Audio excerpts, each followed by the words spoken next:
Welcome to our little world of historical markers. The National Society of the Daughters of the American Revolution organized in 1890.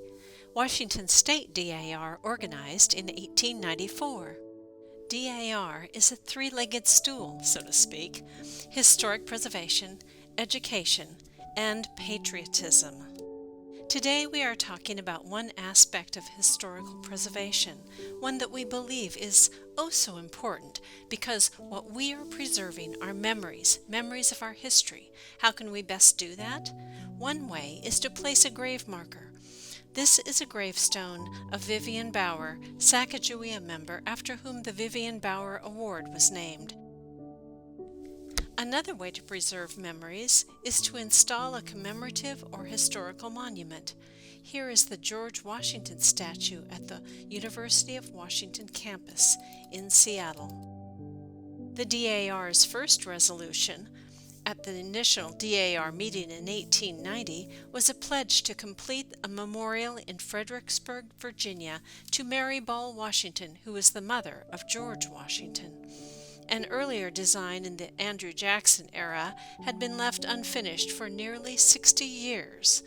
Along with another women's group, DAR succeeded. According to the National DAR website, the Mary Washington Monument is the only monument in the U.S. erected to a woman by women. The Washington State Society of DAR also chose a woman to commemorate with their very first monument. It was 1899, and the ladies of the Mary Ball chapter enlisted school children and the community to honor Narcissa Prentice Whitman with a statue, plaques, and a fountain in Tacoma at Wright Park. Narcissa was a pioneer missionary teacher who died in 1847 at the beginning of the Indian Wars, along with her students. There are many monuments that DAR has created, maintained, or that are associated with DAR in some manner, over 150 in Washington State. The markers include monuments, plaques, statues, flagpoles, signs, and a painting. In recent years, they kept a notebook tracking them, and finally in 1998, then State Regent Jane Sutter asked member Pat Andrews to create a book, a historical marker book. Jane Sutter, left, is presenting the book to the Historian General in her office in Washington, D.C., circa 1998. About 20 years passed, and our then State Regent Carol Jean Gaffney began searching out historical markers and found two problems. One, surprise, there were no GPS codes in that 1998 book. And two, Carol Jean looked in vain for the Lewis and Clark markers in the book. They had been installed in 1999, right after the first book was published. Here's the one in Clarkston. Since she had seen both the 1998 book and the Sacagawea marker book that Della Stenstrom compiled, she asked Della if she would update the 1998 book. She replied, "I have no technical skills, only if Shirley Stirling will work with me. We have worked frequently together on projects, and so we dove right in. We took on the job of updating and chasing down our history, and what a job it was. It took longer than we thought, and we started out with excellent support and encouragement from State Regent Carol Jean Gaffney. We ended the project with excellent support and encouragement from State Regent Julie Pittman. It was a matter of digging through archives and libraries, shooting photos and drawing pictures, crawling in the tunnels under the state capitol, and relentlessly badgering DAR members across the state. We did all that and more. I took this photo, and our Sacagawea Regent joined us to explore the tunnels of the state capitol, and sure enough, we found the long-lost marker that had been a companion to the George Washington elm planted near the capitol, a sign of the original tree under which Washington directed the troops. We had to make arrangement with the state capitol campus to be escorted through these restricted areas. Many of the markers were straightforward. We knew where they were, got a picture, and perhaps even people with it. Here we were lucky to have a photo of the plaque, the pioneer, his granddaughter, the original dedication photo, and the centennial restoration. Next, we will show you examples of markers throughout the state. The Robber's Roost marker in Ellensburg celebrates Andrew Jackson Splon, the founder of Ellensburg, who earned a place in the Cowboy Hall of Fame. He was a larger-than-life pioneer. He did it all: a cowboy, entrepreneur, civic leader, and a politician. In San Juan County, we had a marker honoring Lieutenant Henry Martin Robert, a U.S. engineer during the Pig War. He spent his spare time writing Robert's Rules of Order, that which we still use today. Here is the Battle of Seattle Boulder. It features cannonballs on top and a carving of the WSSDAR motto on the back: Patriots, Reverence, Remembrance. Look at the plaque carefully. This is a photo taken before restoration. Now look again. This photo was taken after restoration. Yes, that is a copper penny, and it was minted the year of the battle. DAR has placed a marker for several Congressional Medal of Honor recipients throughout the state. Here is the tribute to Marvin Shields near Port Townsend.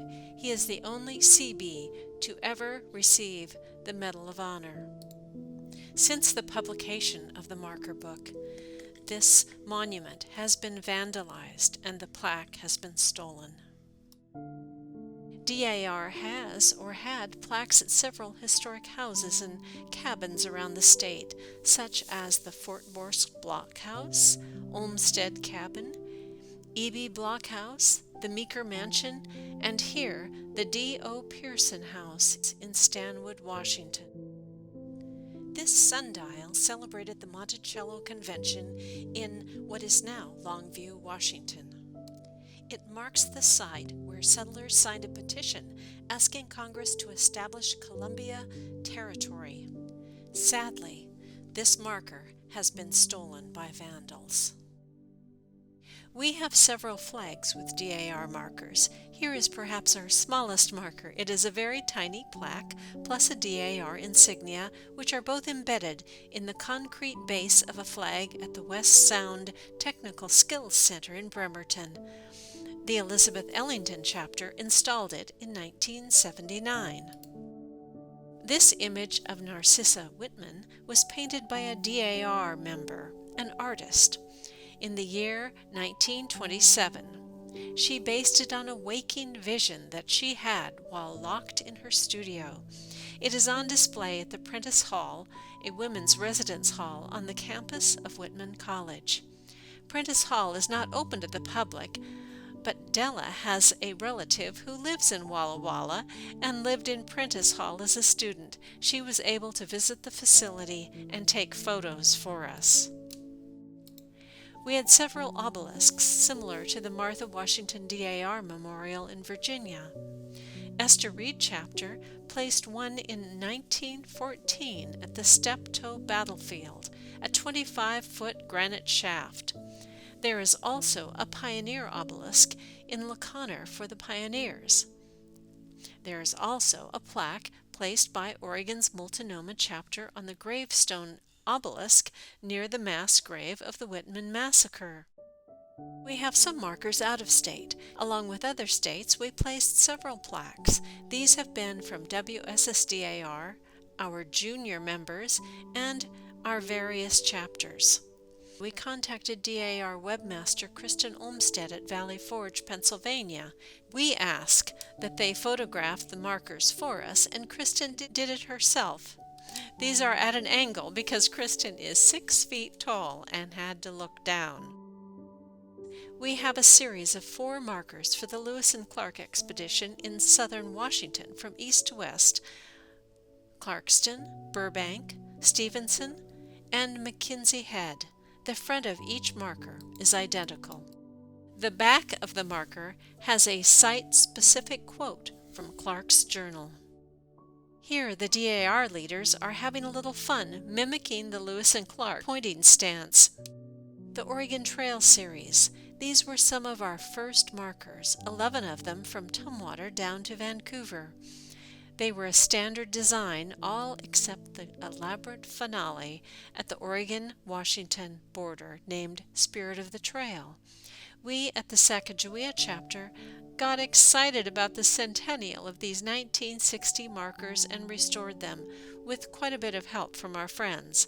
WSSDAR won the first place Historic Preservation Award at Continental Congress for this project in 2017. Here is the Spirit of the Trail marker in Vancouver, Washington. It was the finale in the 1916 project. The Fort Vancouver chapter restored this one, assisted by the expertise of our SAR specialist, Mick Hersey. A marker thought to be lost in a flood was rediscovered. It had sunk down into the earth, hiding for decades. It is the Mary Richardson Walker Patriot and Pioneer marker. It was found in 2014 by DAR member Diana Justice and her husband Harry Justice, a member of the SAR. They took old photos to R.A. Long Park in Longview, Washington, and vectored the spot where it should have been. After scraping away inches of mud and debris, the marker reappeared. Gone, but we don't want it forgotten. Did you know that DAR once commissioned Chief Shelton to create a totem pole at the Seattle Woodland Park Zoo? The DAR funded the totem pole, and it is now gone, though another totem pole still remains on exhibit at the zoo from the same general era. Some markers have been found after publication. This non-DAR marker was not verified by DAR at the time of the 1998 book printing, and we couldn't locate it either. Neither the Oregon Trail people nor the local chapter could find it. The Department of Transportation couldn't find it either, and it was not online.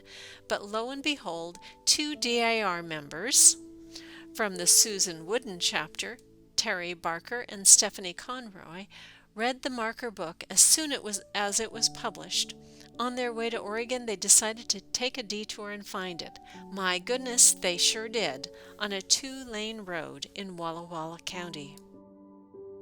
Another find since publication is the Medicine Creek Treaty Plaque placed by Sacagawea. In 1974, the State Highway Department reported that the marker at the Treaty Tree near Nisqually was removed by persons unknown. In researching this book, we contacted museums, historians, and librarians about ideas of where to find the missing treaty plaque and checked back periodically. Surprisingly, it finally was found. It was found in the back room of our very own Washington State Historical Society in Tacoma. It was uncatalogued. It is still in storage even now, but documented and pictured on their website. Here we are visiting the plaque. In Spokane County, the chapters have gone into overdrive, creating a series of huge granite tableaus with detailed life stories of local pioneer leaders. Here is one that fascinates me. It is the story of Jimmy Durbin, a successful entrepreneur, tavern owner, who delighted the public with his humor and unique approach to almost everything. At the dedication ceremony, you can see the whiskey bottle and the little brown jug.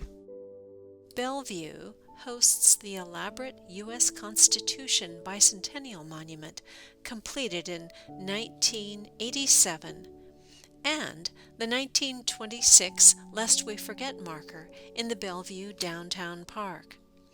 A big thank you goes to past Regent Lanabeth Horgan for helping track down this marker and document its history with information and photos. And the beat goes on. State Regent Julie Pittman's bench project shows us that placing commemorative markers are a modern continuation of the DAR legacy of placing memorials to preserve the memory of our history. Benches have been installed throughout the state, even one in Washington, D.C. Here, Claudia Underhill unveils a bench in Medical Lake, Washington, near Spokane. Regent Julie Pittman presents our historical marker book to the Historian General Virginia Hudson Trader during a visit to Washington, D.C. in 2017. Here is the front cover of the Historical Marker Review, 1894 to 2016. Since I am a part-time artist, Della encouraged me to take on the cover art. I created a DAR lady in cartoon form who maybe looks a little bit like some of our past members.